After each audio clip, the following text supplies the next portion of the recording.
নমস্কার বন্ধুরা, আজকে পড়ছি লীলা মজুমদারের পাকদণ্ডী বইটি প্রথম পর্বের ১০৭তম অংশ। এইরকম ছোট ছোট স্নেহের নিদর্শন শান্তিনিকেতনের কর্মীরা সবাই পেতেন, কিন্তু আমার মনে হয়েছিল আমার কোনো যোগ্যতাই নেই। চাঁদের হাট জমা হয়েছিল তার চারপাশে। তার মধ্যে যিনি আমাকে সবচাইতে বেশি প্রভাবিত করেছিলেন তিনি হলেন নন্দলাল বসু, আমাদের মাস্টারমশাই। রোজ সকালে ক্লাসের পর কলাভবনে গিয়ে জল রঙের ছবির সরঞ্জাম নিয়ে আমার ছোট নিচু ডেস্কটির সামনে বসতাম।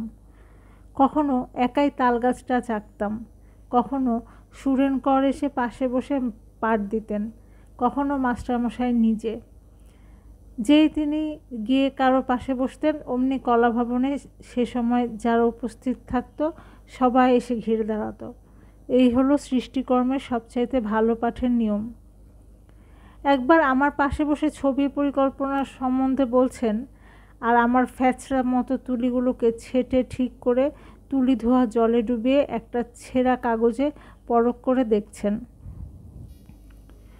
অবাক হয়ে চেয়ে চেয়ে দেখেছি আমাদের মতো তেমন তেমন তুলির আঁচড় দিচ্ছেন না। এক এক টানে একটা পাখির বাসা, তাতে পাখির ছানা, তাতে এই বড় বড় হাঁ, দূরে মা পাখির আশার ইঙ্গিত, সব হলো। এইসব করছেন আর বলছেন ছবি তৈরি হয় মনের মধ্যে, হাত দিয়ে কাগজের ওপর নয়। সে তো শুধু সেই মনের ছবিটার বাইরের প্রকাশ। আর গোটা ছবিটা মনের মধ্যে তৈরি হয়ে না গেলে কাগজে আঁচড় দিও না। ছবি আঁকা হয়ে গেলে মিছিমিছি বাড়তি আঁচড় দিও না। এইভাবে গল্প করতে করতে ছবি আঁকার বিদ্যে শেখাতেন। কেউ পারত, কেউ পারত না। আমার শখ ছিল, কিন্তু সেরকম বলিষ্ঠ প্রতিভা নেই। ছবি ভালোবাসি, কিছু কিছু বুঝি, কিন্তু আঁকি না। একসময় কিছু কিছু এঁকেছি, প্রদর্শনীতে দেখানো হয়েছে, রূপোর পদকও পেয়েছি, কিন্তু হাতে আমার সে জাদু নেই। ছবির বিষয়ে পড়েছি অনেক সাহস করে মাস্টারমশাইয়ের গুরু অবনীন্দ্রনাথের বাগেশ্বরী বক্তৃতামালার ইংরেজি অনুবাদ প্রায় শেষ করে এনেছি। এমন বই পৃথিবীতে আর আছে কি না জানি না।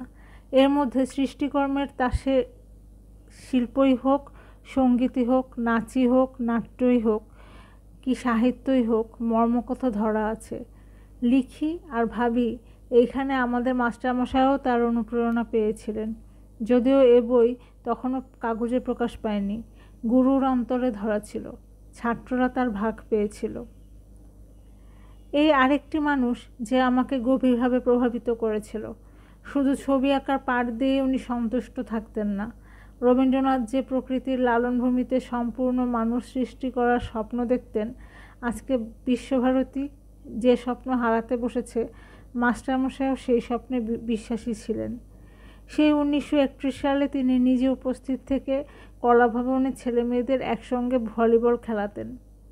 কি করে মানুষ তৈরি করে দিয়েছিলেন সেই আবহাওয়ায় বিনোদ দা, মাসজি, নিশিকান্ত রায়চৌধুরী, রামকিঙ্কর দা, নিজের 2 মেয়ে গৌরী, যমুনা, মুকুলদার 2 বোন বুড়ি আর রানী, আরও কত। তারা শিখেছিল শিল্পীর জাতটাত নেই, দুনিয়ার সব কাজই শিল্পীর কাজ। গান্ধী দিবসে আশ্রমের পরিচালকদের ছুটি দিয়ে ছাত্রছাত্রীরা আর অধ্যাপকরা সব কাজ করেন। তখন ছিল খাটা পায়খানার যুগ। মাস্টারমশাই তার শিল্পীর দল নিয়ে কোদাল কাঁধে বালতি হাতে খাটা পায়খানা সাফ করতে যেতেন। রান্নাঘরে মেয়েরা বাসন মাজছিল, রান্না চড়াচ্ছিল।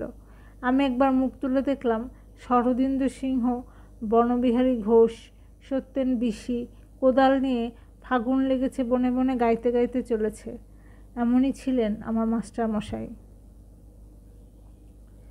লাইব্রেরিতে শ্রী প্রভাত কুমার মুখোপাধ্যায় ছিলেন কড়া পাহারাদার। হট্টগোল করার জো ছিল না।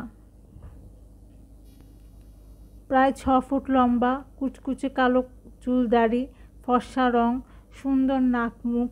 এই মানুষটি সাদা ধুতি পাঞ্জাবি পরাই দেখতাম। জামা জব্বা ধরেছিলেন চুল দাড়ি পাকলে পর। তদ্গত চিত্তে কাজ করতেন। ভারী শ্রদ্ধা হতো। ডিগ্রি, ডিপ্লোমা, ডক্টরেটের চাইতে বড় জিনিস। অবসর সময়ে রবীন্দ্র জীবনীর নোট লিখতেন। কাজের পর রোজ বিকালে একবার উত্তরায়ণে গিয়ে গুরুদেবকে শুনিয়ে দরকার মতো সংশোধন করিয়ে আনতেন। এখন যখনই কেউ বলে জীবনীতে ভুল আছে, তখনই আমার সেই কথা মনে হয়। এমন তথ্য বিশিষ্ট সযত্নে সংযোজিত বই বাংলা ভাষায় আর আছে কি না সন্দেহ। কোথাও নিজেকে জাহির করা নেই। আগাগোড়া নৃব্যক্তির দৃষ্টিভঙ্গি, মাঝে মাঝে ছোটোখাটো নীতিপাঠ থাকলেও সেগুলি মানিয়ে যায়। যত দিন যায় এ বইয়ের দাম ততই বাড়ে। শ্রীনিকেতনে মাঝে মাঝে সান্ধ্য ভ্রমণে যেতাম। হেঁটে যাওয়া আশা করতাম। কোয়েকার ডাক্তার হ্যারি টিম্বার্সের বাড়িতে কফি আর জলখাবার খেতাম। নানান মারাত্মক সংক্রামক রোগের বিশেষজ্ঞ। বয়স 35-36 হবে। নাচ গান ভালোবাসতেন, নিজেও চমৎকার নাচতেন। অমায়িক, পরদুঃখ কাতর। আমাকে একদিন বলেছিলেন, তোমার নিজের দেশের জন্য তুমি কি করছো বলো দেখিনি। প্রশ্নটা ধক করে বুকে বেজেছিল। আমি বানিয়ে বানিয়ে গল্প বলতে ভালোবাসি। আমি কি দেশের কোনো কাজে আসতে পারি? এখনও মাঝে মাঝে সে প্রশ্নের জবাব খুঁজি। ডক্টর টিম্বার্স রাশিয়াতে টাইফাসের গবেষণা করতে গিয়ে প্রাণ দিয়েছিলেন।